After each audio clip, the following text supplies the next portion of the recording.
Доброго ранку усім глядачам Доброранка. Салют, дзяўчынкі і хлопчыкі. Прывітанне, сябры! Які цудоўны дзень, які прыгожы дзень! Кася, у цябе сёння вельмі добры і бадзёры настрой. Сапраўды, Кася, расскажи, что тебе так натхнило? Хлопчыкі, абавязкова раскажу. Аднак давайте спачатку паглядзім мультфільм. Вельмі хочацца. Ну ты сёння і таемная, Кася. Давай глядзець, што зробіш. Хлопчики и девчонки, починаем ранок с мультфильма.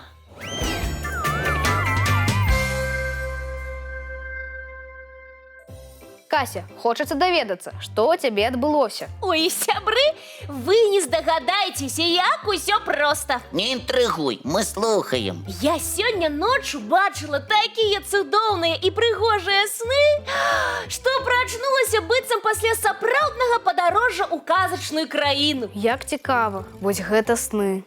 І гэта мяне так уразіла, што я зараз адчуваю салодкія водары кветачак, цёплае сонейка і залівісты гоман птушак. Я заблытаўся, Кася. Табе лето снілася, альбо казачная краіна? Лесик, ну які ты дапытлівы, якая розніца? Тым больш, што лета гэта амаль што і ёсць неверагодная казачная краіна. Сапраўды, Кася, улетку ўсё здаецца такім прыгожым і цудоўным. Фарбы яркія, надвор'е цёплае, а навокал быццам усё створана для прыгод. Вось-вось, менавіта з такім настроем я і прачнулася. А ці ведаеце вы, што такое сны? Сны гэта як маленькія мультфільмы. Згодны, толькі ты іх не глядзіш, а сам іх прысутнічаеш. А калі паглядзець на сны па-навуковаму? Калі па-навуковаму, тады, Лесик, ты сам расказвай. На самой справе гэта зусім няпроста растлумачыць,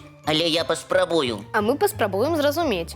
Уся справа ў тым, што падчас сну мозг чалавека, наш галоўны і мацнейшы камп'ютар, быццам уключаецца ў асабісты рэжым. Рэжым сну? Не зусім. Калі чалавек спіць, то яго мозг працягвае працаваць. Ён абдумвае ўсё, што здарылася за дзень. Пачуцці, справы, думкі. Атрымліваецца, што мозг заўсёды працуе? Так і ёсць. Толькі падчас сну мозг працуе сам па сабе. Ці, як кажуць навукоўцы, несвядома. Такім чынам і з'яўляюцца сны.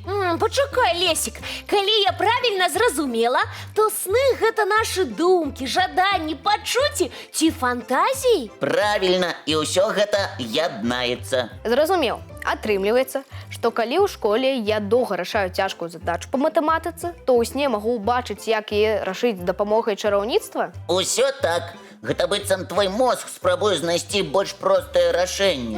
Як цікава. А я чула, што калі дзеці лятаюць у сне, то гэта яны растуць. Гэта праўда? Кася, дарослыя таксама лятаюць у сне, але ж яны не вырастаюць яшчэ больш. Усё так. Значыцца, прыдумка. А што значыць, калі сняцца страшныя сны? Хутчэй за ўсё гэта значыць, што чалавек вельмі хвалюецца, альбо ў яго штосьці не атрымліваецца. А калі сны яркія, прыгожыя, прыемныя? Значыць, і ў жыцці чалавека ўсё добра. Пацвярджаю і нагадваю, што пара паглядзець нашу касмічную адысею. Мы згодныя.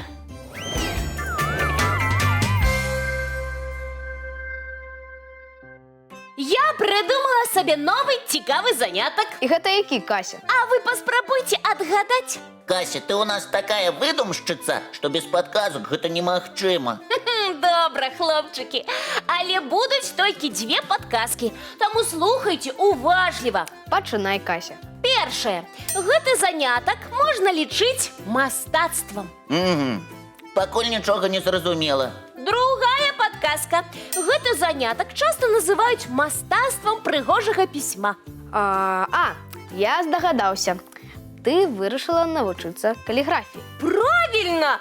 Кася, сапраўды незвычайны занятак ты сабе прыдумала. І як у цябе з'явілася гэтая ідэя? Я выпадкова ўбачыла, як адна дзяўчынка падпісвала паштоўку. І мне так спадабаліся гэтыя прыгожыя літары і ажурныя завіткі. І ты вырашыла навучыцца пісаць так прыгожа. Усё так. Але калі я нечага хачу, заўсёды дабіваюся. Я сама даведалася, што гэта пісьмо называецца каліграфія. Малайчына, Кася. Можа, ты нам яшчэ і раскажаш, калі з'явілася мастацтва прыгожага пісьма? А вось і раскажу. Упершыню каліграфія з'явілася ў старажытным Кітаі. І гэта было сапраўднае мастацтва, якое выражала пачуцці і характар мастака. Гэта не дзіўна. Сапраўды, кітайскія літары і іерогліфы самі падобныя на маленькія малюнкі. Вось-вось, мастакі карысталіся спецыяльнымі пэнзлямі і фарбамі, якія яшчэ называлі туш.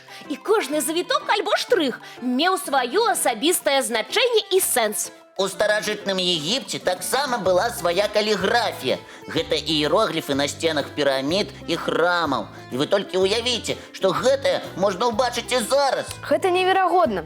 Сапраўдная сувязь паміж людзьмі мінулага і людзьмі сучаснымі. А вось у сярэднявеччы каліграфія была найбольш распаўсюджана ў Еўропе. А ці здагадаецеся, чаму? Ну, калі каліграфія – гэта мастацтва, то, мабыць, у тыя часы яно было вельмі папулярна. Прымаецца, Кася. Але чаму так адбывалася? Можа, гэта звязана з кнігамі? Правільна, Глеб. Менавіта ў той час кнігі перапісваліся ўручную. Асабістая ўвага была да гатычнай каліграфіі. Ой, гэта ж так складана!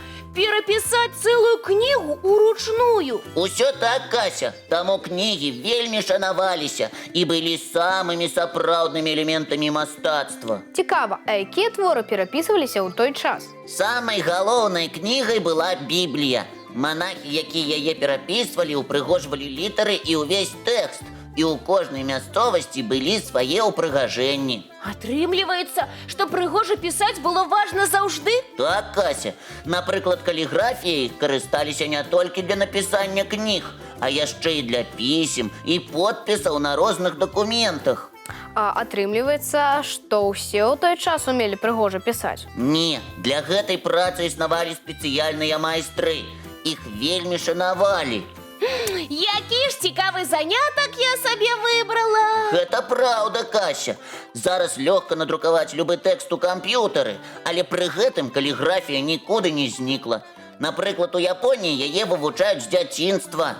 Кася, я таксама хачу навучыцца гэтаму прыгожаму пісьму. І я не супраць паспрабаваць. О, як цудоўна, што ў мяне збіраецца такая добрая кампанія. А пакуль давайте разам з нашымі гледачамі паглядзім мультфільм. Дзяўчынкі і хлопчыкі, запрашаем!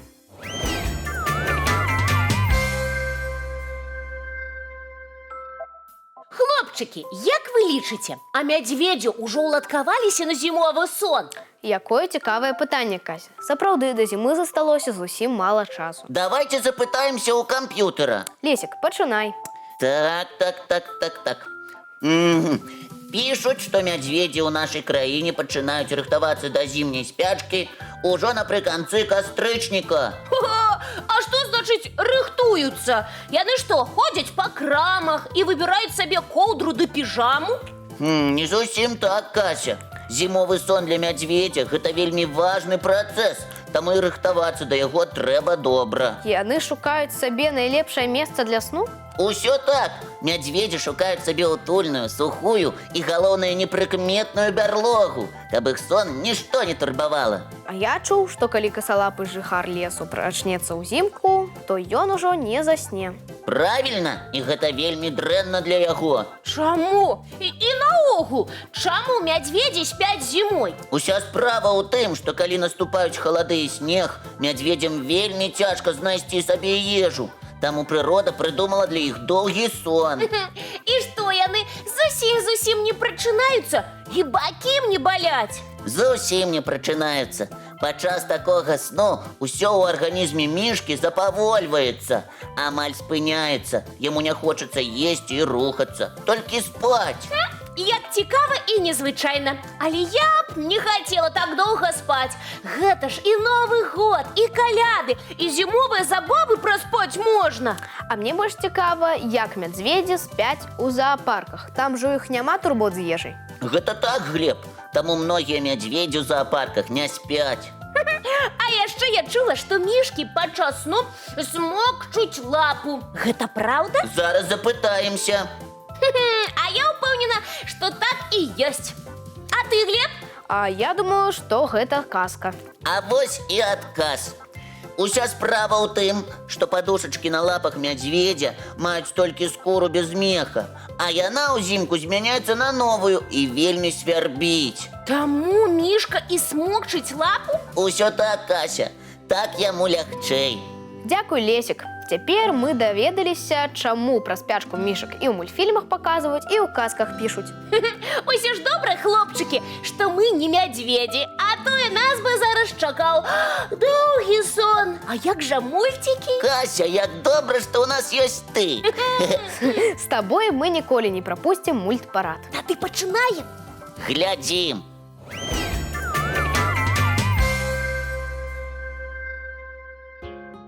Дзяўчынкі і хлопчыкі, вось і надышоў час развітвацца. Добрага вам настрою і цікавых адкрыццяў. А мы сустрэнемся з вамі, як заўсёды зранку У нашым добраранку!